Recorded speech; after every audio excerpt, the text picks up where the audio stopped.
जय हिंद प्यारे दोस्तों, स्वागत करता हूं एक बार पुनः मैं सुशील यादव आपकी इतिहास की बेहतरीन सी क्लास में, जोरदार जबरदस्त सी क्लास में जो आज आपके लिए बहुत महत्वपूर्ण रहने वाली है। तो प्यारे दोस्तों, आप सभी के सामने थोड़ा सा 2-3 मिनट में विलंब से आया हूं, उसके लिए क्षमा प्रार्थी हूं, लेकिन कोई बात नहीं। आज की क्लास को बहुत बेहतरीन तरीके से पढ़ेंगे, जबरदस्त तरीके से पढ़ेंगे और जोरदार तरीके से पढ़ेंगे, जिसकी वजह से आपको क्लास में आनंद आ जाएगा। तो मेरे प्यारे टाइगरों, सभी एक बार अपना कर्तव्य निभा देंगे, वीडियो को लाइक कर देंगे, वीडियो को शेयर कर देंगे और उसके बाद चैनल को सब्सक्राइब कर लेंगे। और आज की क्लास में आनंदमय के साथ एक ऐसे सुल्तान को आज मैं पढ़ाने जा रहा हूं, ऐसे शासक को पढ़ाने जा रहा हूं जिसके बारे में आपने पढ़ा तो बहुत होगा, लेकिन आज कुछ नए नजरिए से, नए तरीके से और कुछ खास बातों पर मैं चर्चा करने के लिए आप सभी के सामने उपस्थित रहा हूं। तो प्यारे दोस्तों, एक बार बताइएगा, क्या सभी तैयार है?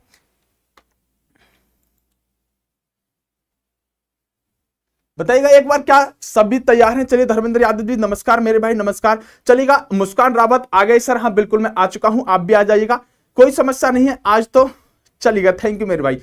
अगर प्यारे दोस्तों बात करें तो आज हम बहुत बेहतरीन वंश के बारे में पढ़ेंगे। और मैं बता देना चाहता हूं कि अभी तक आपने जितने भी शासकों के बारे में जाना, जितने भी शासकों के बारे में अभी तक आपने जाना, उन सभी शासकों में से जो प्रमुख शासक है उसके बारे में अगर हम बात करें तो खिलजी वंश इनमें से प्रमुख रहता है। क्योंकि जितने भी वंशों ने, जितने भी लोगों ने इस भारत पर शासन अभी तक किया था, उन सभी वंशों में, जैसे कि मोहम्मद बिन कासिम आया, बड़ा खतरनाक व्यक्ति था। महमूद गजनवी आया, उससे भी ज्यादा खतरनाक व्यक्ति था। कुतुबुद्दीन ऐबक ने यहां पर भारत पर शासन किया, कुतुबी वंश चलाया। शमसी वंश इल्तुतमिश ने चलाया, दोनों खतरनाक थे। लेकिन उसके बाद बलबन आया, उनसे भी ज्यादा खतरनाक था। लेकिन आज जो आया है उसको हम बता देना चाहते हैं कि वो इन सबसे ज्यादा खतरनाक रहने वाला है, वो सबसे ज्यादा खतरनाक रहने वाला है। तो एक बार वीडियो को शेयर कर दीजिएगा, जहां जहां तुम्हें शेयर करना है। कह रहा है कुछ मेरा भाई, टाइम से आ गए हैं सर, हम तो इंतजार कर रहे थे। इंतजार की जो घड़ी होती है वो बड़ी ही बेहतरीन होती है, इसलिए इंतजार का मजा ही कुछ और होता है। तो थोड़ा सा इंतजार कर लेते हो तो कोई बात ही नहीं है। जय श्री राम मेरे भाई, जय श्री राम भैया, सभी को नमस्कार।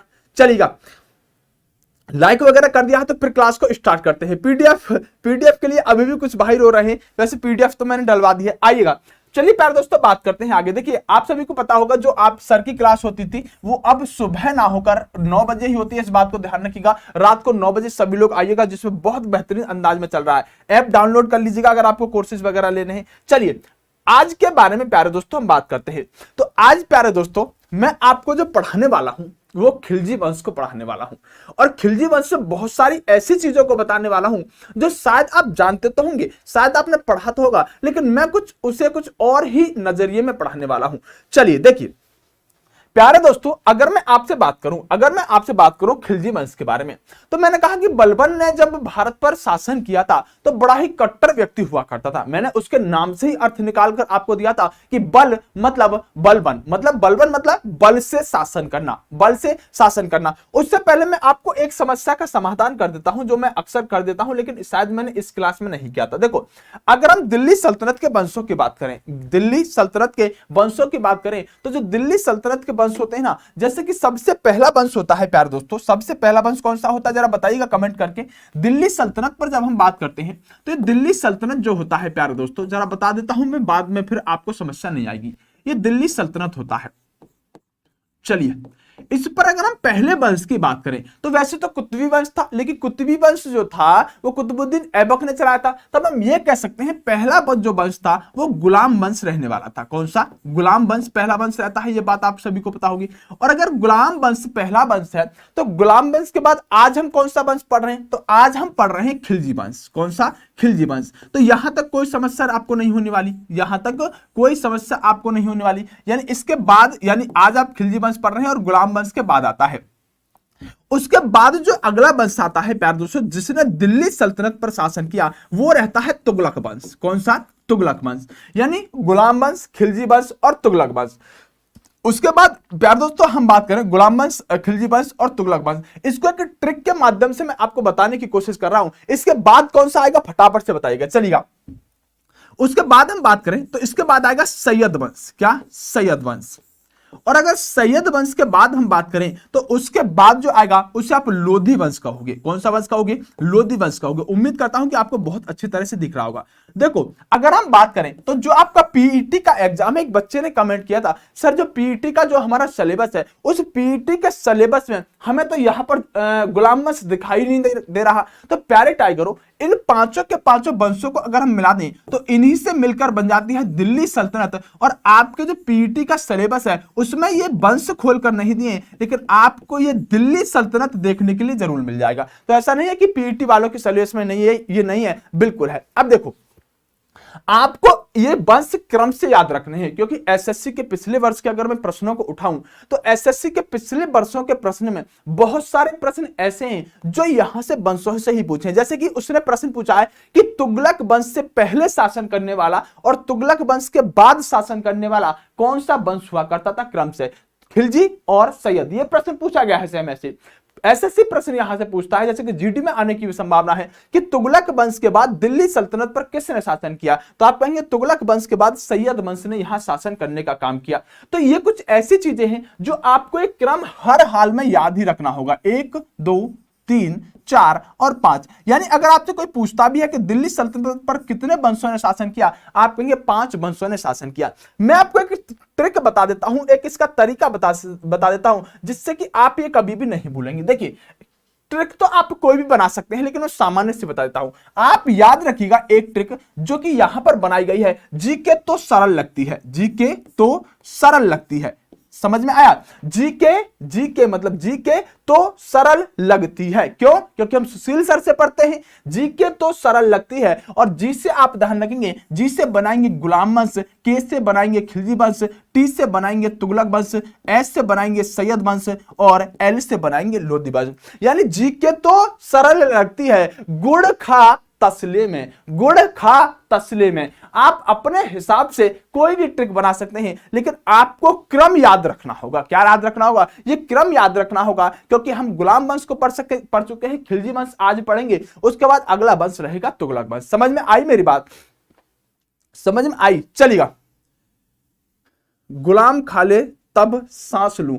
हाँ, गुलाम खा ले तब सांस लूं हो सकता है। गुलाब यानी गुलाब खा ले तब सांस लूं, बिल्कुल हो सकता है। कोई भी ट्रिक बना सकते हैं आप, आपके हिसाब से। मुझे सिर्फ इतना चाहिए कि ये आपको वंश हर हाल में याद होने चाहिए। और आप ध्यान रखिएगा, ये सल्तनत जो है, गुलाम वंश जो शुरू होता है, आपको अच्छी तरह से पता होगा 1206 से शुरू हो जाएगा। और लोधी वंश जो होगा, इस पर एक व्यक्ति होगा इब्राहिम लोधी, उस पर बाबर आक्रमण करेगा और 1526 में जाकर यह मामला खत्म हो जाएगा। दिल्ली सल्तनत 1206 से 1526 तक चलेगी। बात यहां तक तो क्लियर हो गई। अब आ जाते हैं अपनी क्लास पर, जो आपको रहने वाली है खिलजी वंश की। देखो प्यारे दोस्तों, मैंने आपसे कहा कि बलबन बहुत खतरनाक व्यक्ति था, बलबन बहुत खतरनाक व्यक्ति था, लेकिन मैं अब कह रहा हूं कि बलबन से भी ज्यादा खतरनाक व्यक्ति आज का शासक रहने वाला है। वैसे तो हम खिलजी वंश की अगर हम बात करें ना, खिलजी वंश की, तो खिलजी वंश की संस्थापक और खिलजी वंश का उदय करने वाला और खिलजी वंश को एक चरम स्टेज तक लेने वाला, एक स्तर तक ले जाने वाला, दोनों ही व्यक्ति अलग अलग हुए हैं। क्योंकि खिलजी वंश का जो संस्थापक हुआ है ना, उस संस्थापक में और खिलजी वंश को बढ़ावा देने में, खिलजी वंश को एक बहुत बड़े लेवल पर ले जाने वाला व्यक्ति, इन दोनों में काफी अंतर था। क्योंकि आप 2 शासक यहां पर पढ़ के चलेंगे, एक अलाउद्दीन खिलजी, एक जलालुद्दीन खिलजी। नाम क्या है? एक अलाउद्दीन खिलजी, एक जलालुद्दीन खिलजी। तो आप आज तक जब खिलजी वंश का संस्थापक जैसे पूछता है तो दोनों के नाम में अंत में खिलजी आता है। इसलिए आप क्या करते हैं, एक बच्चा कह रहा खान सर हिंदू है या मुसलमान। अब मेरे को क्या पता भाई खान सर हिंदू हैं या मुसलमान, आप क्लास पर ध्यान दो। तो प्यारे दोस्तों, जो अलाउद्दीन खिलजी है, यहां पर कहीं ना कहीं आप सबसे ज्यादा खिलजी वंश में अलाउद्दीन खिलजी को पढ़ते हैं। तब इसके संस्थापक अगर पूछे जाते हैं, तब बच्चा यहां पर अधिकतर क्या आंसर लगाता है, क्योंकि उसने पढ़ाई खिलजी वंश के बारे में, अलाउद्दीन खिलजी के बारे में पता होता है, तो इसलिए अलाउद्दीन खिलजी संस्थापक लगा देता है। नहीं, खिलजी जो वंश है, ये प्यारे दोस्तों लगभग हम कहें तो 1290 से 1320 तक शासन करने का काम करेगा दिल्ली सल्तनत पर। लेकिन इसके संस्थापक कौन है? अलाउद्दीन खिलजी नहीं, जलालुद्दीन खिलजी, क्या कहेंगे, जलालुद्दीन खिलजी। और ये जो जलालुद्दीन खिलजी यहां पर शासन करेंगे, ये ध्यान रखिएगा, ये 1290 से लेकर 1296 तक शासन करने का काम करेंगे। कितना, 1290 से लेकर 1296 तक, यानी कि आप कह सकते हैं ये 6 वर्ष तक शासन करने का काम करेंगे। इनका भतीजा किनका, जलालुद्दीन खिलजी का भतीजा, जलालुद्दीन खिलजी का दामाद और जलालुद्दीन खिलजी का ही सेनापति होगा अलाउद्दीन खिलजी। यानी जलालुद्दीन खिलजी ने 6 वर्ष तक दिल्ली सल्तनत पर शासन किया। इसके बाद इनका एक भतीजा हुआ करता था। बाद में इस्लाम धर्म के अंदर जो प्रवृत्ति रही है, उन्होंने अपना भतीजा ही इनका क्या बन गया, दामाद भी बन गया। मतलब भतीजा का मतलब क्या होगा, चाचा की जो बेटी होगी उसी से निकाह पढ़ लिया, तो वो क्या बन गया, अलाउद्दीन खिलजी दामाद बन गया। वही इनका सेनापति था और वही इनका भतीजा था, जिसने भारत के अंदर सबसे ज्यादा मारकाट मचाने का काम किया। क्योंकि मैं इस वंश को खतरनाक इसलिए कह रहा हूं कि आप एक बात मुझे बताओ कि अभी तक के शासक जितने भी मैंने आपको पढ़ाए हैं, दिल्ली सल्तनत के अंतर्गत, आप अगर देखें, मैं यहां से एक लाइन खींच देता हूं और उत्तर भारत और दक्षिण भारत में इसे बांट देता हूं, तो अभी तक के शासकों ने अफगानिस्तान से आक्रमण किया हो, अरब से आक्रमण किया हो या कहीं से भी आक्रमण किया हो, जब ये आक्रमणकारी भारत में आक्रमण करते थे, तो आज तक के समय जितना मैंने अभी आपको पढ़ा है, कोई भी शासक राजस्थान पर आक्रमण कर दिया, दिल्ली पर कर दिया, हरियाणा में युद्ध लड़ लिया, उत्तर प्रदेश में चला गया, उसके अलावा हम बात करें उत्तर प्रदेश के अलावा हम बात करें तो ज्यादा से ज्यादा, जैसे कि मैंने कहा कि पश्चिम बंगाल क्षेत्र में इनका प्रभाव देखने के लिए मिला, इनका पश्चिम बंगाल में, बिहार में इनका प्रभाव देखने के लिए मिला। लेकिन आज तक के इतिहास में क्या मैंने ऐसा कोई शासक पढ़ाया था जो दक्षिण भारत में जाकर आक्रमण कर रहा हो? अभी तक मैंने आपको कोई ऐसा शासक नहीं बताया होगा दिल्ली सल्तनत में, या कहें कि मुस्लिम आक्रमणकारियों में कोई ऐसा शासक नहीं बताया होगा जिसने दिल्ली के आसपास के क्षेत्र को छोड़कर दक्षिण भारत में आक्रमण करने का काम किया हो। अभी तक कोई ऐसा शासक नहीं हुआ था। अब अलाउद्दीन खिलजी को मैं इसलिए खतरनाक कहता हूं कि अलाउद्दीन खिलजी ऐसा होगा जो दक्षिण भारत पर भी आक्रमण करने का काम करेगा, इसलिए मैं अलाउद्दीन खिलजी को खतरनाक कहता हूं।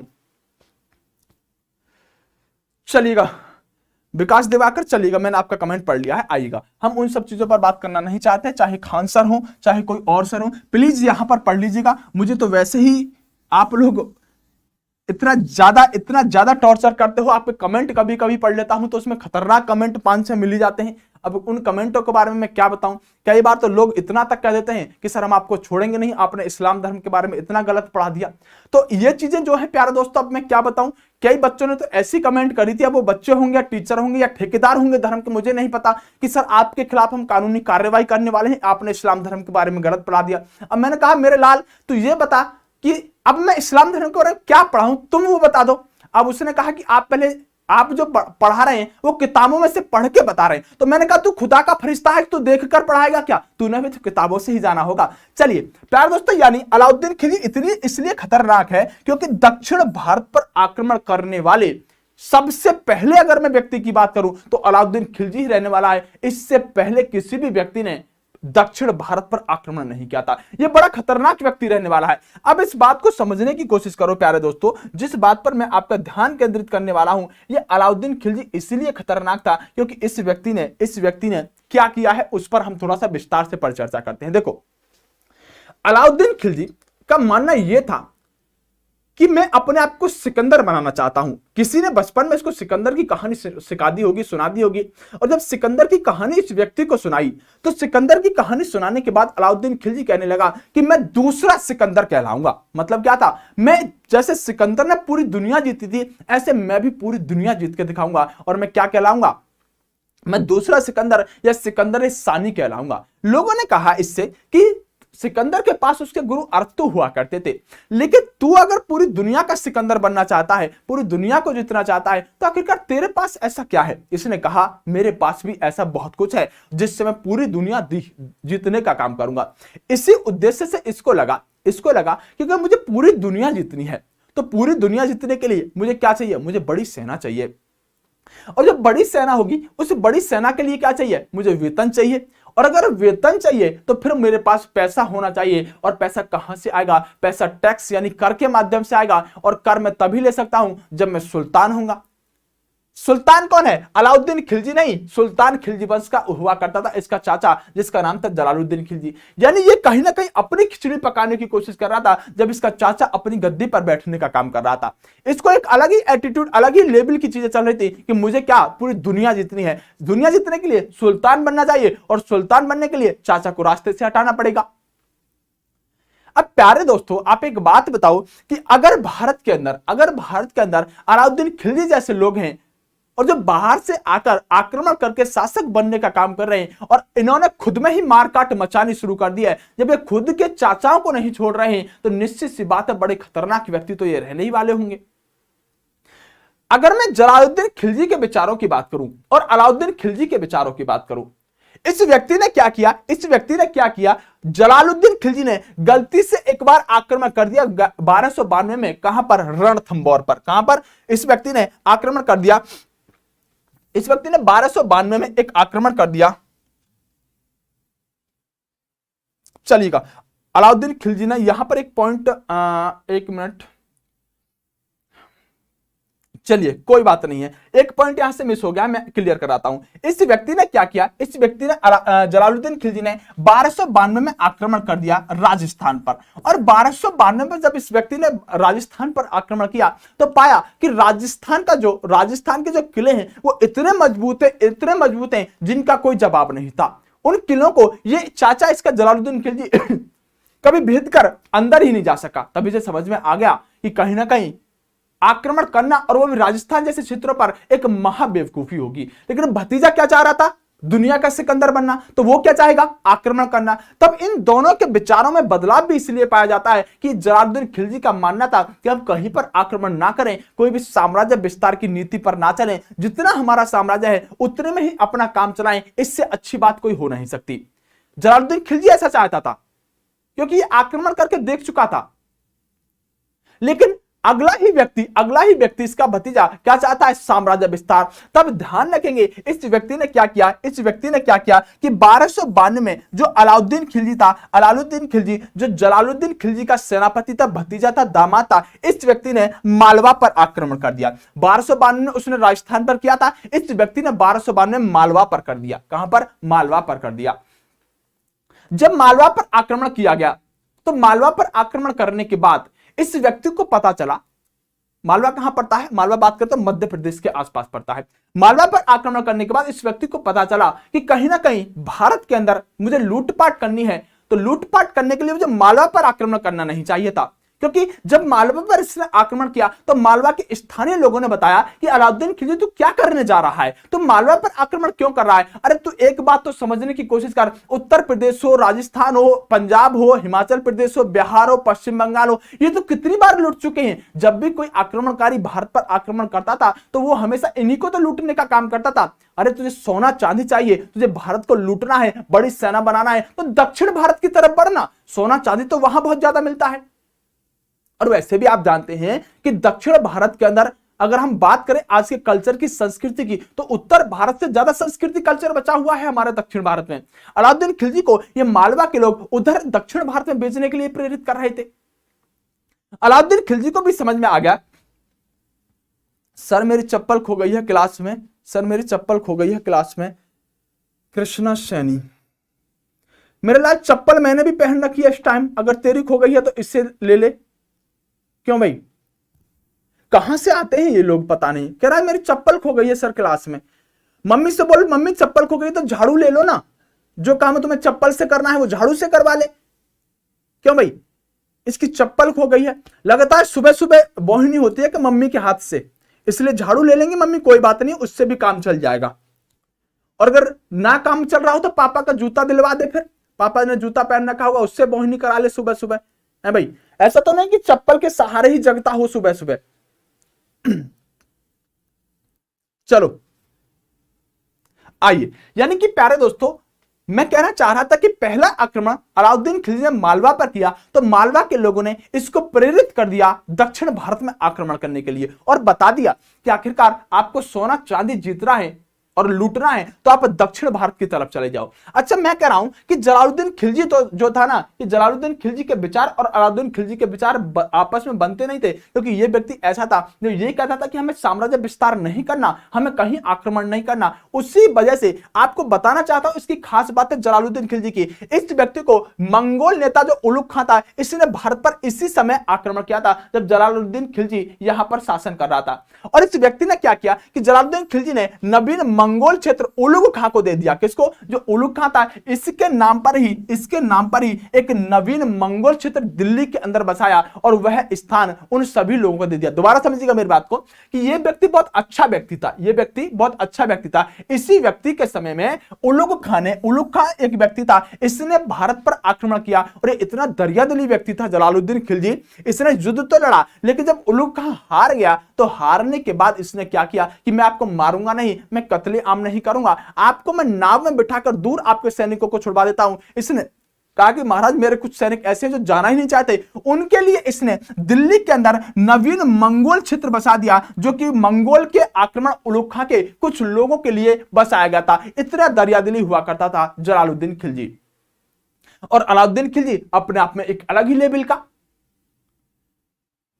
इस व्यक्ति ने जब मालवा पर आक्रमण किया और मालवा पर आक्रमण करने के बाद इस व्यक्ति ने अगला एक और शासन किया अलाउद्दीन खिलजी ने। मैं भी बताऊंगा, ये आक्रमण तो कर रहा है लेकिन अपने चाचा की बिना अनुमति के, चाचा को पता भी नहीं है कि अलाउद्दीन खिलजी क्या कर रहा है, क्योंकि ये कड़ा नाम का एक स्थान पड़ता है, कड़ा नाम का सूबेदार हुआ करता था अलाउद्दीन खिलजी। चाचा इसका दिल्ली में बैठा करता था, तब ये अन्य आक्रमण छोटे मोटे करता रहता था, चाचा को पता ही नहीं चलता था, क्योंकि उस समय व्हाट्सएप कॉल या फिर मैसेंजर या फिर फोन तो हुआ नहीं करते थे जो फोन करके बता दिया कि इराक ने सीरिया पर हमला कर दिया है, आप जल्दी से सेना भेजिएगा, ऐसा तो कुछ था नहीं। इसलिए आक्रमण करता ही जा रहा है। और इस व्यक्ति ने 1296 में क्या किया, 1296 में अलाउद्दीन खिलजी ने देवगिरी पर आक्रमण कर दिया। चाचा को पता ही नहीं है क्या कर रहा है अलाउद्दीन खिलजी। देवगिरी पर आक्रमण किया और देवगिरी महाराष्ट्र में पड़ता है और उस समय वहां के शासक रामचंद्र देव थे जो यादव वंश के थे, ये देवगिरी के शासक हुआ करते थे। अब की बार इसने महाराष्ट्र की तरफ मतलब दक्षिण भारत में बढ़ना शुरू कर दिया था, लेकिन इसने कहा कि कहीं ना कहीं अगर मुझे बहुत लंबी लूटपाट करनी है, बहुत बड़ी सेना बनानी है, मुझे सिकंदर बनना है, तो मुझे सुल्तान बनना पड़ेगा पहले। और तब तक कहीं ना कहीं अलाउद्दीन खिलजी के ये कारनामे उनके दिल्ली में बैठे हुए चाचा जान जलालुद्दीन खिलजी भी समझ चुके थे, उनको भी सुनने में आ गया था कि वो आक्रमण करने लगा है, जबकि हमारी शैली नहीं है आक्रमण करना। इस व्यक्ति ने कहा कि चाचा जान ऐसा है कि अगर मैं आक्रमण कर रहा हूं तो आपको समस्या हो रही है, तो एक बार मीटिंग कर लेते हैं, बैठकर बात कर लेते हैं, आपका ही भतीजा हूं, आपका ही दामाद हूं, आपका ही सेनापति हूं, समस्या का है, इस बात को सॉल्व कर लेते हैं। चाचा जान ने कहा कोई बात नहीं, बच्चे जैसा है, लेकिन बच्चा कहां रहा, बच्चा बड़ा हो चुका था। प्यारे दोस्तों, अलाउद्दीन खिलजी जलालुद्दीन खिलजी के से मिलने के लिए आता है और कहता है चाचा जान मुलाकात अकेले में करनी है, कुछ हमें सीक्रेट बात करनी है, अकेले में मुलाकात करते हैं। और चाचा जान, चलिए दिलीप को ढाकर, थैंक यू मेरे भाई। और अलाउद्दीन खिलजी और जलालुद्दीन खिलजी की माना जाता है एक सीक्रेट मीटिंग होती है और सीक्रेट मीटिंग में पता चलता है कि जलालुद्दीन खिलजी और अलाउद्दीन खिलजी दोनों एक कमरे में अंदर गए, लेकिन जब बाहर आए तो अलाउद्दीन खिलजी तो पूरा आया और जलालुद्दीन खिलजी का सिर्फ सर बाहर अकेला वापस आया, यानी धड़ तो उनका बचा ही नहीं। अलाउद्दीन खिलजी ने अपने चाचा जान को तलवार की नोक से, तलवार की धार से उनका सर अलग किया, तलवार को भाले पे लगाया और भाले पे लगाकर पूरी दिल्ली साम्राज्य में चाचा जान का सर यहां पर घुमा दिया घोड़े पर बैठकर और कहा दिल्ली का शासक आज के बाद मैं बनूंगा। इतना खतरनाक अलाउद्दीन खिलजी रहने वाला है। 1296 वह समय था जब यह व्यक्ति उसी समय तो यहां पर आक्रमण करता है देवगिरी पर और 1296 में अलाउद्दीन खिलजी अपने चाचा जलालुद्दीन खिलजी की हत्या कर देता है। सुल्तान कौन? अलाउद्दीन खिलजी। अलाउद्दीन खिलजी मैंने बताया क्योंकि यह आक्रमण देवगिरी का इसलिए प्रमुख है क्योंकि आपसे प्रश्न पूछा जाता है कि अलाउद्दीन खिलजी ने अपने चाचा जान की हत्या, मैं जान किस लिए लगा रहा हूं, कंफ्यूज मत होइएगा। आप सोच रहे सर या तो चाचा बोल दीजिएगा जान बोल दीजिएगा, मैं दोनों चीज बोलूंगा, चाचा भी और जान। यानी कि देवगिरी पर यानी प्रश्न पूछा जाता है कि अलाउद्दीन खिलजी ने किस आक्रमण के बाद अपने चाचा की हत्या कर दी। कौन सा आक्रमण होगा? देवगिरी, क्योंकि इसके चाचा इस बात से रुष्ट होने लगे थे कि तू आक्रमण क्यों कर रहा है।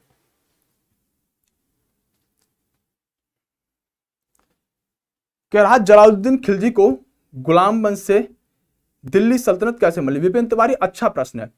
तो ध्यान रखो बता देता हूं कि जलालुद्दीन खिलजी जो था, इसको गुलाम वंश से सत्ता कैसे मिली। चलिए, शायद ये मैंने स्किप कर दिया था, चलो बता देता हूं जिनको नहीं पता। कमेंट मत करो विपिन तिवारी, मैंने तुम्हारी बात सुन ली है। जो गुलाम वंश का अंतिम शासक था क्यूमर्स, ये क्यूमर्स क्या करता है कि जलालुद्दीन खिलजी को अपने दरबार में एक छोटे से पद पर नियुक्त कर देता है। क्यूमर्स नाम का व्यक्ति जो था, क्यूमर्स गुलाम वंश का अंतिम शासक कहलाता है, और क्यूमर्स जलालुद्दीन खिलजी को अपने दरबार में एक छोटे से पद पर नियुक्त कर देता है। और जलालुद्दीन खिलजी मौका मिलते ही इस क्यूमर्स की हत्या करता है, और क्यूमर्स की हत्या करने के बाद दिल्ली सल्तनत पर अगले वंश की स्थापना कर देता है, जिसे खिलजी वंश के नाम से जाना जाता है। तो आपसे अगर प्रश्न पूछा जाए कि जलालुद्दीन खिलजी किसकी हत्या करने के बाद दिल्ली की सल्तनत पर, दिल्ली की गद्दी पर बैठा, तो आप कहेंगे गुलाम वंश के अंतिम शासक क्यूमर्स की हत्या करने के बाद जलालुद्दीन खिलजी अपने यहां पर गद्दी पर बैठने का काम करता है। समझ में आ गया? चलिए, उम्मीद करता हूं कि आपका डाउट क्लियर हो गया होगा। चलिए सर, 9 बजे किसकी क्लास होगी? 9 बजे ललित सर की क्लास होगी रीजनिंग की। अब मेरी बात को प्यारे टाइगर आगे समझने की कोशिश करते हैं। यानी कि जो अलाउद्दीन खिलजी है, अब ये सुल्तान बन गया, और सुल्तान बड़ी दबंग स्टाइल में बना है। लेकिन अब ये करेगा क्या, जरा इस बात को समझने की कोशिश करते हैं। इस व्यक्ति ने क्या किया? इस व्यक्ति ने देखा कि मुझे सिकंदर बनना है, और सिकंदर अगर बनना है तो मेरे पास पैसा चाहिए। तो लूटपाट तो मैं कर रहा हूं, उसमें तो कोई कमी आने नहीं दूंगा, वो तो हमारी फितरत रही है। लूटपाट तो मैं कर ही रहा हूं, लेकिन कुछ ऐसा करता हूं जिससे कि मेरे पास पैसा आए, ज्यादा से ज्यादा पैसा आए। तब इस व्यक्ति ने देखा कि आखिरकार पैसा आ कैसे सकता है। तब इस व्यक्ति ने क्या किया? इस व्यक्ति ने सबसे पहले बाजार नियंत्रण कराना शुरू किया। क्या कराया? बाजार नियंत्रण कराना शुरू किया, और लोगों से इस व्यक्ति ने 80% से टैक्स लेना शुरू कर दिया। कितना? 80%। मतलब अगर आपको 10,000 रुपए मिल रहे हैं तो आप 8,000 रुपए तो टैक्स कर के रूप में अलाउद्दीन खिलजी को ही दे दोगे, 2,000 में अपना काम चलाने का काम करो। यह प्रश्न एसएससी ने पूछा है। एसएससी ने लेकिन घुमाकर पूछा है, बताता हूं कैसे पूछा है। और एसएससी जीडी में यह प्रश्न आया था। एसएससी जीडी में बात करूं 2014 में शायद आया था, 2014 में आया था। कहा था कि अलाउद्दीन खिलजी का शासन निम्नलिखित में से किस लिए जाना जाता था? ऑप्शन था कुशल प्रशासनिक व्यवस्था, यानी प्रशासनिक व्यवस्था बहुत जबरदस्त चलाई थी, क्योंकि इस व्यक्ति ने कहा कि मैं बाजार नियंत्रण के इतना ज्यादा कठोर कर दूंगा जिसका कोई जवाब नहीं होगा। बताता हूं कितना बाजार नियंत्रण इसने कठोर किया। 80% इसने टैक्स लेना शुरू किया। आखिरकार ये सारे के सारे काम क्यों किए? ये व्यक्ति ऐसा व्यक्ति था, जो बाजार था, उन बाजारों में ज्यादातर जो लोग हुआ करते थे वो हिंदू हुआ करते थे। मतलब बाजार में दुकान आदि हुआ करती थी वो हिंदुओं की हुआ करती थी, क्योंकि भारत था, हिंदू राष्ट्र था। और हिंदू राष्ट्र होने के बाद इस्लामीकरण जो हुआ है ये तो बहुत बाद में हुआ। जैसे कि ये लोग धर्म परिवर्तन कराते जा रहे हैं, औरंगजेब आएगा धर्म परिवर्तन कराएगा। पहले हिंदू राष्ट्र हुआ करता था, और हिंदू राष्ट्र होने के साथ साथ ज्यादातर जो व्यक्ति थे वो भी हिंदू थे। तब बाजार में बैठने वाले जितने भी दुकानदार हुआ करते थे वो ज्यादा से ज्यादा हिंदू हुआ करते थे।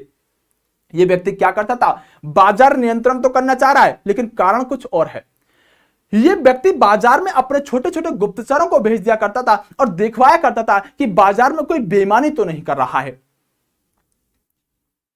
बाजार में कोई बेईमानी तो नहीं कर रहा है। अब बाजार में अगर किसी व्यक्ति ने मान लो 1 किलो सामान तोलना है, 1 किलो सामान तोलना है, और 1 किलो की जगह उसने मान लीजिए 900 ग्राम सामान तोलकर किसी व्यक्ति को दे दिया, और किसी गुप्तचर ने उसको देख लिया कि 1 किलो के स्थान पर बाजार में किसी दुकानदार ने 900 ग्राम सामान तोलकर दे दिया है। यह व्यक्ति क्या करता था? अलाउद्दीन खिलजी, किसकी बाजार नियंत्रण की दृष्टि से मैं बताना चाहता हूं कि यह व्यक्ति उस दुकानदार को दरबार में बुलवाया करता था, और अगर उसने 100 ग्राम तोला है तो 100 ग्राम उसके शरीर से मांस कटवाया करता था, और मांस कटवा के फेंकवा दिया करता था। इतनी जबरदस्त इसकी बाजार नियंत्रण पॉलिसी थी।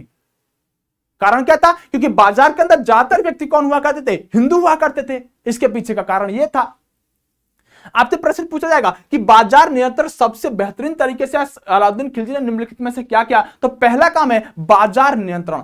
कारण क्या था? कि ज्यादातर जो दुकानदार थे वो हिंदू हुआ करते थे, बड़ा खतरनाक व्यक्ति हुआ करता था। इस व्यक्ति ने जैसे कि मैंने कहा, इस व्यक्ति को यह पता था कि अगर मैं सेना बनाना चाहता हूं तो सेना बनाने के लिए क्या होगा कि मान लीजिएगा मैंने कोई बहुत बड़ी सेना बनाई जिससे मैं सिकंदर बनूंगा, पूरी दुनिया को जीतूंगा, और बहुत बड़ी सेना बनाने के बाद भी अगर उस सेना के अंदर कुछ ऐसे लोग आकर घुस गए जो धीरे धीरे सेना की वर्दी पहनकर, जैसे आज के समय में आतंकवादी माओवादी आ जाते हैं, ऐसे ही नक्सली टाइप के व्यक्ति आ गए और धीरे धीरे वो मेरी सेना में शामिल होकर मेरे दरबार में रहने लगे, और पता चला किसी दिन मेरा ही काम तमाम कर दिया।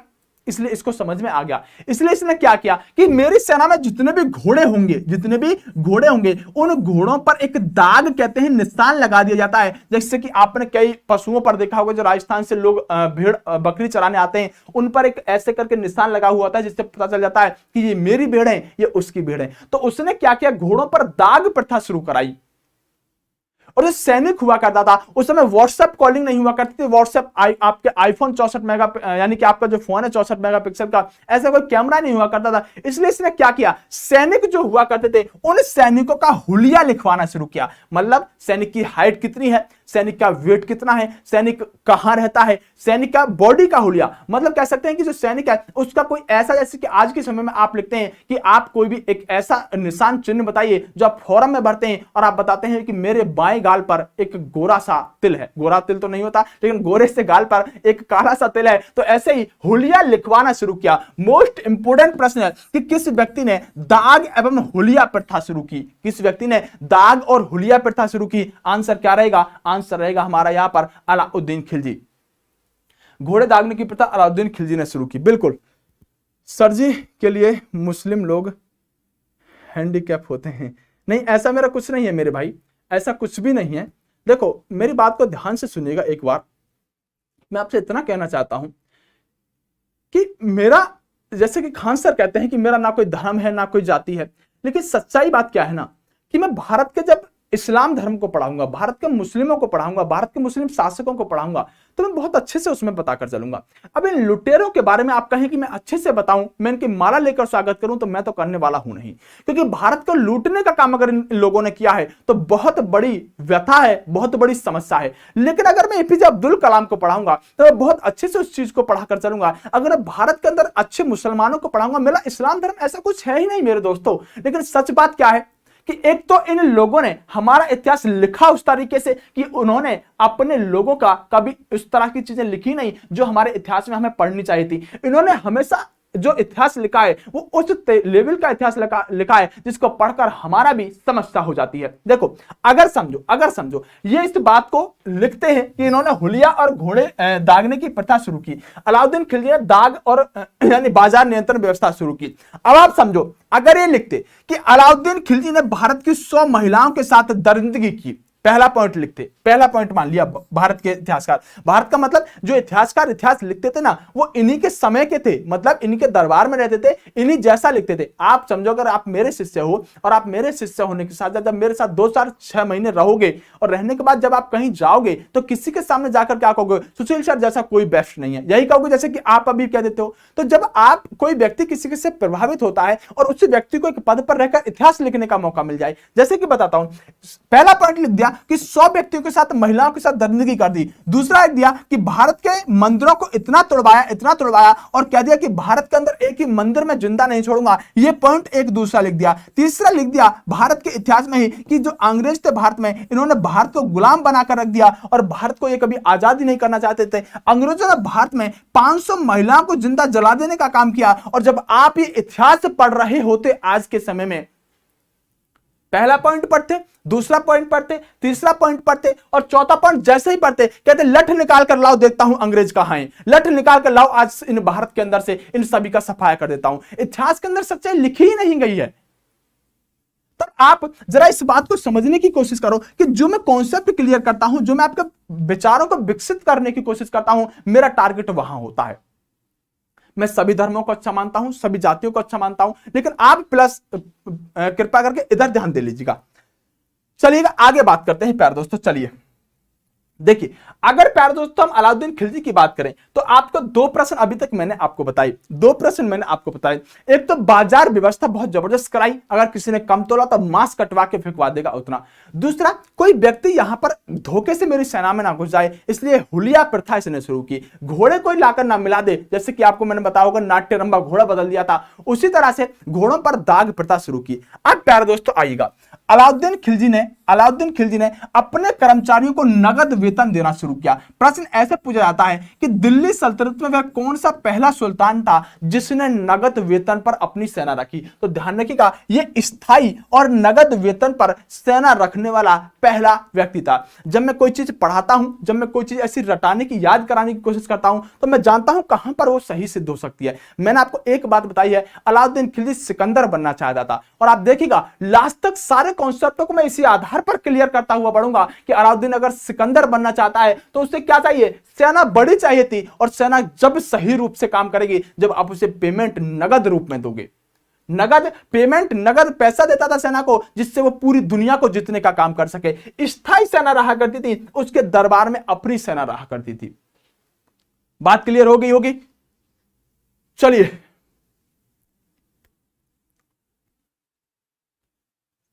आप इतने बड़े बड़े कमेंट कर रहे हो, इतने बड़े बड़े कमेंट मैं नहीं पढ़ सकता। मैंने कहा कि अलाउद्दीन खिलजी ने 50 से बढ़ाकर 80% तक टैक्स लेने का काम किया। बहुत बड़ी यहां पर जो रकम थी वो उसकी टैक्स यानी कर से आ जाया करती थी। इतना टैक्स अभी तक किसी ने नहीं लिया था। बहुत बड़ी यहां पर मात्रा में जो टैक्स था, पैसा था, उसका कलेक्शन होकर इस व्यक्ति के पास आता था, क्योंकि इसको पैसे की जरूरत थी। ये एक ऐसा टैक्स लेता था क्योंकि उसको पता था मुझे पैसा चाहिए, चाहे कुछ भी हो, धन चाहिए, धन, जिससे कि मैं बहुत बड़ी सेना बनाऊं और बहुत बड़ी सेना बनाकर पूरी की पूरी दुनिया को जीतने का काम करूं। अगर किसी व्यक्ति ने घर बनाना शुरू कर दिया तो अलाउद्दीन खिलजी के सैनिक जाते थे कि लाइएगा आप मकान कर दीजिए, जिसे घरी कर भी कहा जाता था। अगर किसी किसान ने अपने पशुओं को चराने के लिए ले गया, और पशुओं को चराने के लिए ले गया, तो पशु को जो चराने के लिए ले गया उससे चराई के नाम पर एक कर लिया जाता था। क्योंकि मैं बताऊंगा कि खालसा भूमि का भी जो उत्थान हुआ है वो इसी के समय में हुआ है। अलाउद्दीन खिलजी 2 विशेष प्रकार के कर लेता था। आप इसे मकान या घरी कर कह सकते हैं, और एक चराई कर हुआ करता था। अगर आप पशुओं को चराने भी जाते हो गांव में तो समझो आप टैक्स यानी कर दोगे। कितना स्टाइलिश व्यक्ति था, क्या समझता था ये अपने आप को, समझ में आ गया होगा आपके। अब प्यारे दोस्तों, ये यहां पर सारी चीजें ठीक चला था। ये दोनों के दोनों मोस्ट इंपोर्टेंट प्रश्न है। चाहे हम आपसे कहें कि नगद वेतन रखना और स्थायी सेना रखने का काम दिल्ली सल्तनत में किसने किया, तो इसी व्यक्ति ने करा था। आगे प्यारे दोस्तों हम बात करते हैं। चलिए, इस व्यक्ति ने देखा, जैसे मैंने कहा आपसे, एकता प्रथा भारत में शुरू की गई थी। एकता प्रथा क्या थी? एक भूमि का छोटा सा टुकड़ा, समझिएगा बात को, एक एक पॉइंट को समझाऊंगा, सिर्फ रटाकर चीजों को नहीं चलूंगा, एक एक बात को समझाकर चलूंगा। और जब मैं किसी चीज को समझाया करूं तो उसी चीज को समझा करो जिससे कि उस पॉइंट को मैं क्लियर करने का काम करता हूं।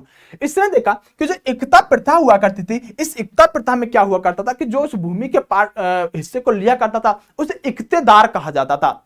और धीरे धीरे अगर किसी के पास छोटा सा भूमि का टुकड़ा था, उसे थोड़ा सा और मिल गया, थोड़ा सा यहां पर मिल गया, फिर थोड़ा सा यहां पर मिल गया, और थोड़ा सा यहां पर मिल गया। इसी तरह से उसके पास जो भूमि हो जाती थी वो इतनी बड़ी भूमि क्षेत्र हो जाया करता था। और बाद में यही व्यक्ति अपने आप को राजा समझने लगता था, ये अपने आप को सुल्तान से भी ऊपर समझने लगता था। यानी कि कहीं ना कहीं जो व्यवस्था थी भूमि वाली, ये अलाउद्दीन खिलजी को बिल्कुल भी अच्छी नहीं लगी। इसने कहा इन सभी लोगों से कि जितने भी तुम लोग हो ना, सभी इस भूमि को वापस करो जो आप एकता के रूप में कब्जा कर बैठे हो। तो लोगों ने कहा अगर ये हम भूमि वापस कर देंगे तो इससे तुम्हारा क्या मतलब होगा? इसने कहा इस भूमि को मैं एक नाम दूंगा जिसे कहा जाएगा खालसा भूमि। और खालसा भूमि का मतलब है, आज के समय में आप ऐसे समझो जैसे आपके गांव में पड़ी हुई सरकारी भूमि। मतलब जो ग्राम समाज जिसे हम कहते हैं, जो सरकारी भूमि होती है, उसी को सबसे वापस लेकर इसने सारी की सारी जमीन को एक नाम दे दिया, खालसा भूमि। आपसे पूछा जाएगा खालसा भूमि का मतलब है सरकारी जमीन। खालसा भूमि का विकास किसके समय में हुआ? तो खालसा भूमि को सिख पंजाबियों से समझते हैं, इसने एक नाम दे दिया कि जितने भी लोगों से मैं ये भूमि वापस ले रहा हूं ये सभी सरकारी जमीन होगी, क्योंकि जानता था कि कहीं ना कहीं ये भी अपने आप को किसी समय सुल्तान बनाकर कहीं ऐसा ना हो मेरा ही काम तमाम कर देने का काम करें। खालसा भूमि का उत्थान, खालसा भूमि का विकास किसके समय में हुआ? अलाउद्दीन खिलजी के समय में खालसा भूमि का विकास हुआ। चलिए, एकता प्रथा इल्तुतमिश, बिल्कुल सही बात है, लेकिन यहां पर खालसा भूमि का उत्थान या विकास किसके समय में हुआ है? तो अलाउद्दीन खिलजी के समय में हुआ है। अब समझिएगा प्यारे दोस्तों मेरी बात को आगे। शहनाई मंडी के बारे में प्यारे दोस्तों अभी आपको बताने वाला हूं। खालसा भूमि एकदम क्लियर होगा। देखिए इसने क्या किया, इसने क्या किया, इस व्यक्ति ने एक विभाग बनाया, उस विभाग को क्या नाम दिया गया, दीवान ए रियासत, यानी दीवान ए रियासत, इस विभाग को नाम दिया गया। और यह विभाग किस लिए था, मैंने अभी थोड़ी देर पहले बताया था कि अगर बाजार के अंदर कोई इतना सा भी कम तोल रहा है तो इस व्यक्ति का उतना ही मांस कटवाकर यह व्यक्ति अलग फेंकवा देगा। इस बात को देखेगा कौन कि कम तोल रहा है, उसी के लिए तो एक बाजार नियंत्रण के लिए एक विभाग बनाया था, दीवान रियासत। जैसे मैंने कहा कि कुछ गुप्तचरों को छोड़ दिया करता था, तो दीवान रियासत के लोगों का यही देखना था कि बाजार के अंदर सही रूप से कोई तोल रहा है, कम तोल रहा है, ज्यादा तोल रहा है। तो दीवान रियासत बाजार नियंत्रण के लिए एक इसने विभाग बनाने का काम किया था। बात क्लियर है। अब देखो प्यारे दोस्तों, इसने क्या किया, सहनाई मंडी, यानी इसे सहनाई मंडी या सहना ए मंडी भी कह सकते हैं, एक ऑफिसर विभाग की स्थापना कराई जो कि दीवान रियासत से संबंधित थी, जो दीवान रियासत से संबंधित थी। जैसे आपने देखा होगा कि आर्मी के अंदर एक नया पद जोड़ दिया गया जिसे आप सीडीएस के नाम से जानते हो। उसी तरह से जो दीवान रियासत था ना, उसी से संबंधित एक विभाग यहां पर जो बाजार नियंत्रण से संबंधित था, उसे यहां पर क्या कह सकते हैं, सहनाई मंडी कह सकते हैं। मोस्ट इंपोर्टेंट दोनों के दोनों हैं। एक तो दीवान रियासत किसने शुरू किया, एक सहनाई मंडी जो एक ऑफिसर विभाग था, मतलब जैसे कि यहां पर दलवीर सिंह को बना दिया गया ऑफिसर, उसी तरह से यहां पर भी ऑफिसर विभाग था जो दीवान रियासत से ही संबंध रखने वाला था। तो आपसे दो प्रश्न पूछे जाएंगे, सहनाई मंडी या सहना ए मंडी और दीवान रियासत किससे संबंधित है, बाजार नियंत्रण से संबंधित है। शुरू किसने किए, अलाउद्दीन खिलजी ने शुरू किए। बात क्लियर है। वीडियो को लाइक वाइक कर दोगे या नहीं करोगे, पहले तो ये बताओ है भाई। एक मेरा भाई अमित खुर्जा मेरा कमेंट नहीं पढ़ते। अमित खुर्जा मेरे भाई ऐसी बात नहीं है, आप तो बड़े प्रिय शिष्य रहे हो और बहुत लंबे समय से जुड़े हुए हो, ऐसा कुछ भी नहीं है कि मैं आपका कमेंट नहीं पढ़ता। आप तो विशेष छात्रों में से एक रहे हो हमारे, तो इसमें कोई समस्या नहीं है। वीडियो को लाइक वगैरह कर दीजिएगा आप, और अच्छी तरीके से कर देंगे तो सही बात है। शेयर वगैरह ग्रुपों में कर देंगे, आपके पास बहुत सारे ग्रुप होंगे, उन ग्रुपों में अगर एक बार आप इसको भेज दोगे तो मेरा मानना है वीडियो विद हिमाचल कुड़ी 3 बार यहां पर कह रहे हैं मंगोलों के आक्रमण हुए। बिल्कुल, अलाउद्दीन खिलजी के समय में ही सबसे ज्यादा मंगोलों के आक्रमण भारत पर हुए थे। मैं भी नोट भी कराने वाला हूं। सर आपसे अच्छा हिस्ट्री कोई नहीं पढ़ा सकता, और रेड कलर का फूल भेज रहा है मेरा भाई को गुप्ता। चल थैंक यू मेरे भाई। सर इस वंश का बादशाह कौन था, बादशाह तो अलाउद्दीन खिलजी प्रमुख रहा है, लेकिन संस्थापक जलालुद्दीन खिलजी रहेगा। समझ में आ गया है ना सभी को। चलिए कर दिया सर लाइक, ओके मेरे भाई। मैम आज छत पर छाता लेकर क्या बक रहा है, ये कोई मैडम को देख रहा है। कौन सी मैडम को देख रहा है भाई, मुझे नहीं पता, देख ले तुझे जो देख रहा है, मुझे कोई समस्या नहीं है। मैंने कहा प्यारे दोस्तों कि अलाउद्दीन खिलजी बहुत बड़ी सेना बनाना चाहता था, और अगर बहुत बड़ी सेना बनाना चाहता था तो इसे पता था कि मुझे सिकंदर बनना है, और सिकंदर बनने का मतलब है कि उस बहुत बड़ी सेना को अब संभालेगा कौन। संभालने के लिए क्या चाहिए, संभालने के लिए सेनापति चाहिए। और कई बार क्या होता था कि कई बार मंगोल जो थे, जैसे कि अभी किसी ने कमेंट किया था वीडियो पे हिमाचल कोड़ी ने, कि सबसे ज्यादा आक्रमण मंगोलों के अलाउद्दीन खिलजी के समय में हुए थे। तो इसके समय बहुत ज्यादा आक्रमण मंगोलों ने किए थे। तब ये व्यक्ति बहुत बिजी रहता था, इसलिए क्या करता था कि अगर मंगोलों ने कोई आक्रमण किया तो अपने सेनापति को भेज दिया करता था। ये खुद दक्षिण भारत में और क्षेत्रों में लड़ने का काम करता था। इसलिए इस व्यक्ति ने अपनी सेना को संभालने के लिए 5 सेनापति बनाए थे। कितने, 5 सेनापति बनाए थे। आपसे जो प्रश्न पूछा जाएगा आप ध्यान रखिएगा। पहले सेनापति का नाम था जफर खां, दूसरे सेनापति का नाम था उलुग खां, तीसरे सेनापति का नाम था यहां पर नसरत खां, चौथे का था यहां पर हम कह सकते हैं मलिक काफूर, और 5वें का था अल्प खां। चौथे का था मलिक काफूर और 5वें का था यहां पर अल्प खां। लेकिन आपसे प्रश्न क्या पूछा जाएगा, मैंने कहा कि सबसे ज्यादा मंगोल आक्रमण किसके समय में हुए, अलाउद्दीन खिलजी के समय में हुए। मोस्ट इंपोर्टेंट है, हालांकि इस बात को कई किताबें अलग अलग लिखने का काम करती हैं, लेकिन आप ध्यान रखिएगा सबसे ज्यादा मंगोल आक्रमण यहां पर अलाउद्दीन खिलजी के समय में हुए। ये जफर का नाम का जो सेनापति था ना, इसने मंगोलों को इतनी टक्कर दी, कई बार मंगोलों को जफर खान ने हराया था। ये जफर खान कौन था, अलाउद्दीन खिलजी का सेनापति था, जो मंगोलों के लिए विशेषकर इसने बनाया था कि मंगोलों के आक्रमण को रोकने का काम करेगा। अगर प्यारे दोस्तों आगे बात करें, तो मैंने कहा उलुग खां कोई खास रोल नहीं था, नसरत खां कोई खास रोल नहीं था, लेकिन रोल था तो मलिक काफूर का। मैंने कहा कि जब इससे लोगों ने कहा कि सिकंदर जो बना था, सिकंदर जो जीता था, सिकंदर ने जो आक्रमण किए थे, उसके पास उसका गुरु था, तेरे पास क्या था, तो इसने जवाब क्या देता, मेरे पास मलिक काफूर है। इतना विश्वास करता था। ये मलिक काफूर जो था प्यारे दोस्तों, ये मलिक काफूर प्यारे टाइगरों, जब ये गुजरात पर आक्रमण करता है तो गुजरात पर आक्रमण करते समय इस व्यक्ति को, ये थोड़ा सा किन्नर टाइप का व्यक्ति था। किन्नर टाइप के व्यक्ति होते हैं ना, तो मलिक काफूर थोड़ा किन्नर टाइप का क्या था, इसमें टाइप क्या लगा हुआ, वो किन्नरी था। यानी ये मलिक काफूर किन्नर था और इस व्यक्ति को गुजरात के आक्रमण करते समय इस व्यक्ति ने, अलाउद्दीन खिलजी ने 1000 दिनार में खरीदा था। कितने में? 1000 दिनार एक मुद्रा हुआ करती थी, इसको 1000 दिनार में खरीदा था। इसलिए इस मलिक काफूर का एक नाम पड़ा, इसको 1000 दिनारी कहा जाता था। आपसे प्रश्न पूछता है 1000 दिनारी किससे कहा जाता है? आप कहेंगे मलिक काफूर को कहा जाता है। उपाधि मेरे भाई मैं अभी बताऊंगा, पंडित ओनली रोमांस। चलिए, यानी कि 1000 दिनारी किससे कहा जाता है? मलिक काफूर को कहा जाता है, क्योंकि इसी व्यक्ति को 1000 दिनार में अलाउद्दीन खिलजी ने खरीदने का काम किया था। एक प्रश्न बहुत महत्वपूर्ण बनता है कि अलाउद्दीन खिलजी ने अपने किस सेनापति को दक्षिण अभियान के लिए भेजा? बताता हूं प्यारे दोस्तों। यह अलाउद्दीन खिलजी का सबसे फेवरेट, सबसे प्रिय और सबसे जबरदस्त सेनापति था। कहा जाता है कि अलाउद्दीन खिलजी जब सोया करता था तो अपनी पत्नी के साथ नहीं सोया करता था, वो मलिक काफूर के साथ सोया करता था। अलाउद्दीन खिलजी का सबसे फेवरेट सेनापति रहा करता था। इस व्यक्ति ने पूरे दक्षिण भारत पर अभियान चलाए थे। अलाउद्दीन खिलजी का मलिक काफूर सेनापति सबसे फेवरेट, इसने पूरे दक्षिण भारत को जीतने की कोशिश की थी, क्योंकि अलाउद्दीन खिलजी खुद कह चुका था कि अगर सिकंदर अपने गुरु की वजह से जीता था, उसके पास अपना गुरु था, तो मेरे पास मलिक काफूर है। और मलिक काफूर ने सोच लिया कि मैं इसको सिकंदर बनाकर ही रहूंगा। यह व्यक्ति पूरा का पूरा दक्षिण भारत जीतता हुआ चला जाता है। अभी मैं जब इसके आक्रमण बताऊंगा कहां का आक्रमण करे, तो आप पाएंगे ये अंतिम आक्रमण अपना करता है और तमिलनाडु पर जाकर वीर पांडे के खिलाफ ये आक्रमण कर देता है। और जब तमिलनाडु पर आक्रमण करता है तो तमिलनाडु से जैसे ही आगे बढ़ता है तो समुद्र आ जाता है। मलिक काफूर जोर जोर से चिल्लाने लगता है कि अलाउद्दीन खिलजी ने पूरी दुनिया जीत ली, इससे आगे दुनिया ही नहीं है, अब तो पूरी दुनिया खत्म हो गई। मलिक काफूर जोर जोर से कहने लगा कि अलाउद्दीन खिलजी सिकंदर बन गया, सिकंदर बन गया, क्योंकि इससे समुद्र दिख गया आगे। तो ध्यान रखिएगा, इस व्यक्ति ने, मलिक काफूर ने तमिलनाडु तक आक्रमण किए थे और तमिलनाडु में जब समुद्र देखा तो समुद्र देखने के साथ साथ इसे लगा कि पूरी दुनिया ही खत्म हो गई, अब तो पूरी दुनिया अलाउद्दीन खिलजी की हो गई। और ये कहने लगा अलाउद्दीन खिलजी सिकंदर बन गया, सिकंदर बन गया, सिकंदर बन गया। अलाउद्दीन खिलजी की एक उपाधि भी है, सिकंदर सानी। सर हरियाणा के लिए भी शुरू कर दो क्लास। मेरे भाई इंजीनियर मोहित प्रजापति, इंजीनियर जो लोग होते हैं बड़ी समस्या में चलते रहते हैं। चलिएगा, सब लाइक कर दो, चलिए लाइक कर दो। मलिक काफूर जो था ना प्यारे दोस्तों, ये मैंने जैसे कि बताया कि दक्षिण भारत इसने जीता और दक्षिण भारत जीतने के साथ साथ अलाउद्दीन खिलजी का सबसे फेवरेट भी था। लेकिन प्यारे दोस्तों अगर हम आगे बात करते हैं तो समझिएगा, अलाउद्दीन खिलजी को दूसरा सिकंदर या सिकंदर सानी कहा जाता था। प्रश्न आपसे पूछा जाए तो मैं आज तक की क्लास में लगभग 20 बार मैंने सिकंदर शब्द बोला है। किसके लिए? अलाउद्दीन खिलजी के लिए। पूछा जाएगा दूसरा सिकंदर किससे कहा जाता है?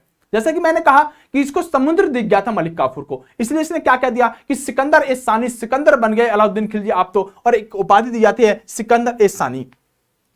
क्या उपाधि दी जाती है? सिकंदर ए सानी। सर पूरी क्लास में सबसे अच्छा उत्तर हिमाचल कुड़ी का होता है गुरुजी।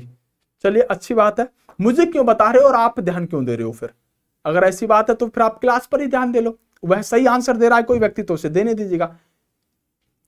स्क्रीनशॉट के लिए जगह, स्क्रीनशॉट लेने की आवश्यकता नहीं है प्यारे टाइगरों। जो चैनल है इसके डिस्क्रिप्शन में एक लिंक दिया गया होगा टेलीग्राम का, ये पीडीएफ मैं टेलीग्राम पर भी डलवा देता हूं, इसलिए स्क्रीनशॉट ना लिया करो, ये पीडीएफ ही ले लिया करो पूरी। सही बात है ना? जीवा चौधरी का क्या हुआ? चलिए आगे प्यारे दोस्तों हम बात बताते हैं।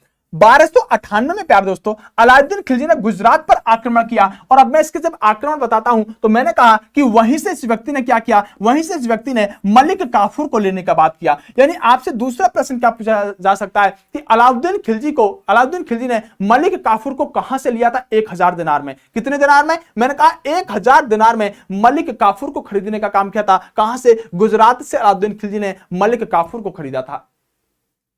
प्यारे टाइगरों 1301 में यह दूसरी बार रणथंबोर पर आक्रमण करता है, राजस्थान में आक्रमण करता है। और इस व्यक्ति ने रणथंबोर पर आक्रमण किया। लेकिन बात यहां तक तो ठीक थी, अब यह राजस्थान की तरफ बढ़ गया था। दक्षिण भारत तो जितना आसान था, लेकिन अब यह कहां बढ़ गया? ये दक्षिण भारत की तरफ बढ़ गया। 1303 में होता क्या कि जब कोरोना हो जाता है ना किस व्यक्ति को, तो ये खांसी है ना, ये 1-2 महीने तक रहती है। तो वही अभी चीजें चल रही है। चलिए, और फिर मेरा पढ़ाने का तरीका ऐसा है कि आसान वे में, मतलब आसान वे का मतलब है कि धीरे धीरे प्यार से, और इतिहास जैसे सब्जेक्ट को बिना उत्तेजित हुए पढ़ा ही नहीं जाता, तो इसलिए थोड़ा सा समस्या हो जाती है।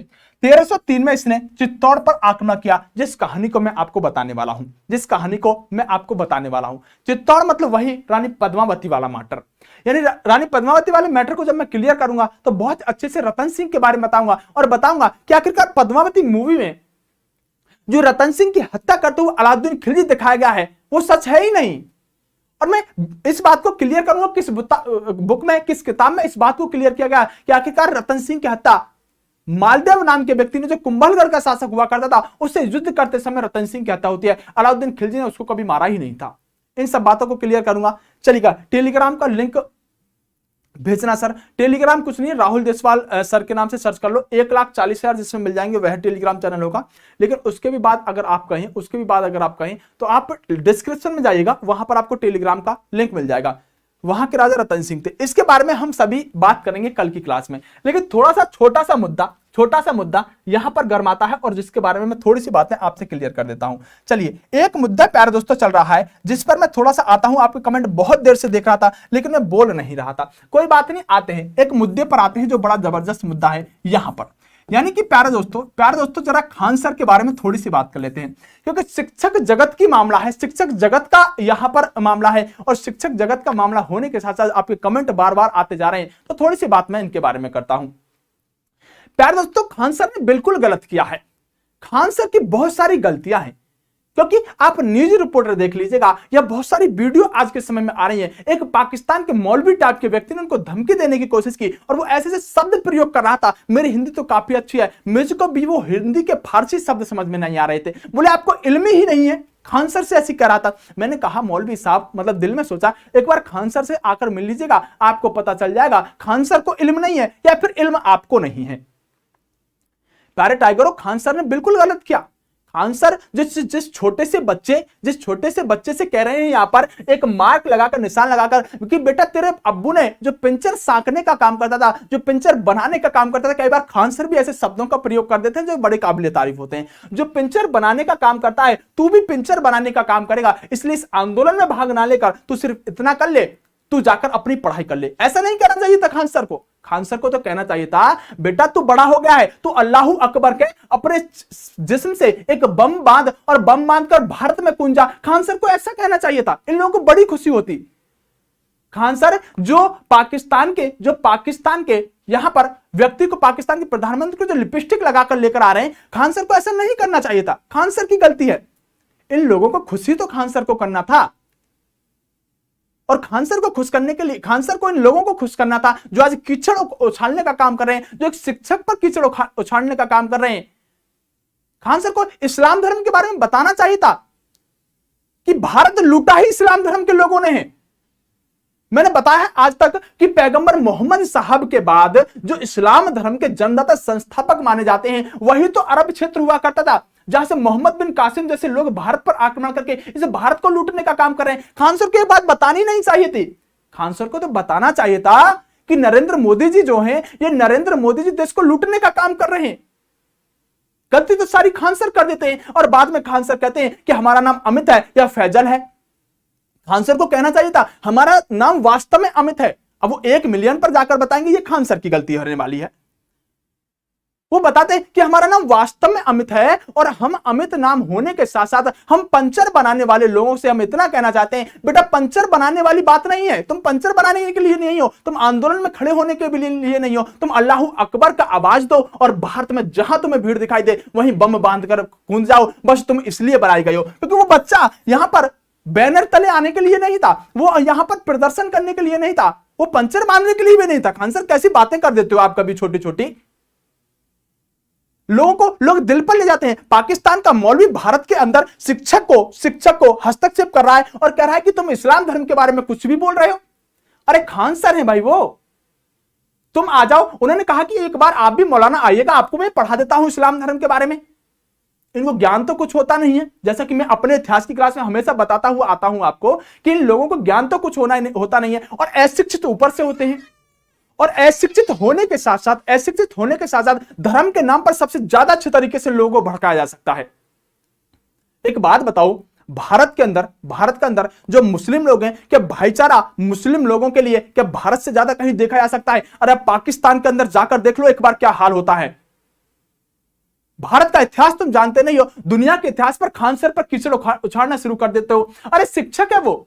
आप एक बात बताओ, किसी मूवी को देखते हो, अमरीश पुरी किसी महिला के साथ जास्ती करता हुआ नजर आता है, जबकि उसी मूवी का एक हीरो भगवान की पूजा करता दिखाई देता है, गरीबों की सहायता करता हुआ दिखाई देता है, उसके अलावा महिलाओं की यहां पर सम्मान करता हुआ दिखाई देता है। अरे आपके सोच के ऊपर डिपेंड करता है, आप अमरीश पुरी वाला सीन देखते हो या उस हीरो का मंदिर में जाने वाला सीन देखते हो। आपके ऊपर डिपेंड करता है कि आप कौन सा मैसेज ग्रहण करते हो। आज खान सर पर कीचड़ उछाला है, कल किसी और पर उछालोगे, परसों किसी और पर उछालोगे। मतलब तुम जो चाहोगे भारत में वो होगा, बाकी तो सब बेवकूफ घूम रहे हैं।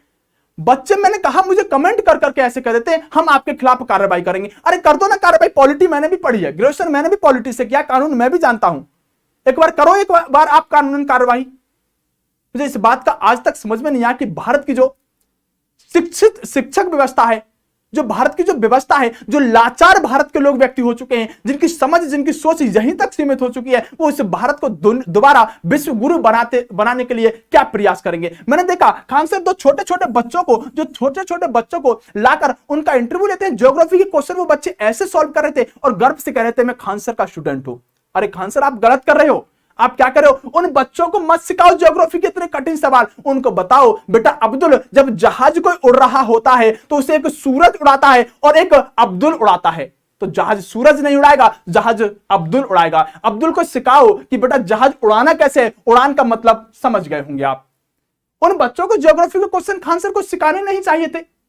गलती तो यही हो जाती है ना खान सर से। उनको मदरसे के अंदर जाकर बच्चों को सिखाना चाहिए था, बच्चों हमारा मजहब खतरे में है, हमारा धर्म खतरे में है, हमारे देश को बचाना होगा, धर्म को बचाना होगा। ये भारत के जिहादी लोग, काफिर लोग तुमको खत्म कर देंगे। खान सर को ऐसा कहना चाहिए था। आप बताओ, कहना चाहिए था ना। जब खान सर बहुत फेमस हो जाते, जब खान सर बहुत अच्छे हो जाते, इन लोगों को बहुत अच्छे लगते। खान सर, अगर किसी व्यक्ति को पाकिस्तान के अंदर अगर कोई आंतरिक मामला है, फ्रांस के राजदूत को खदेड़ा जा रहा था, तो आप एक बात बताइएगा, खान सर ने अगर उस विरोध का ही विरोध कर दिया तो कौन सा गलत कर दिया भाई? कौन सा गलत कर दिया? तुम्हारी क्यों सुलग जाती है, मुझे यह समझ में नहीं आता।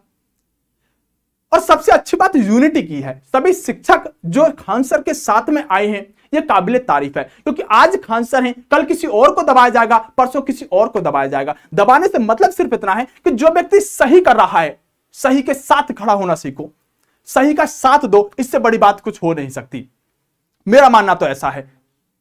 आप लोग इतना ज्यादा कमेंट किए जा रहे हो, मैं उसके बारे में आपसे क्या कहूं। आप इतना समझ लीजिएगा कि बस इतना ही आपके लिए काफी है कि आप स्टूडेंट का चश्मा लगा लीजिएगा, इस धर्म के चश्मे को उतार दीजिएगा, आपके लिए बहुत अच्छा रहेगा। क्योंकि अगर आप स्टूडेंट का चश्मा लगाकर इन चीजों को पढ़ने का काम करोगे तो ठीक है, लेकिन प्यारे दोस्तों, अगर आप इन धर्म के मजहबी चश्मों को लगाकर बैठोगे तो आप इस शिक्षक को शिक्षक नहीं, आपको उसके अंदर अमित और फैजल ही नजर आएंगे।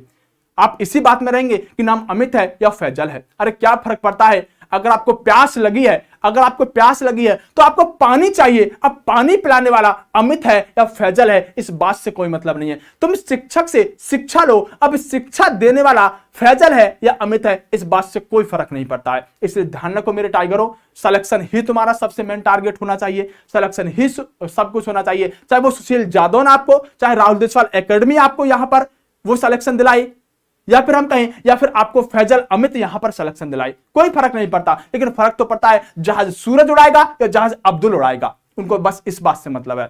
चलिए, आज की क्लास को मैं ज्यादा लंबा नहीं लेना चाहता। आप लोग इस वीडियो को जितना हो सके शेयर कर दीजिएगा, इस वीडियो को जितना हो सके आप कमेंट वगैरह अपना रिव्यू दे दीजिएगा। मैं झेलूंगा, आप झेलता आया हूं आज तक, आज से आगे भी झेलूंगा। तो प्यारे दोस्तों, चलिएगा आज की क्लास को यही खत्म करते हैं। उम्मीद करता हूं कि आपको क्लास बहुत बेहतरीन लगी होगी। नमस्कार, जय हिंद प्यारे दोस्तों।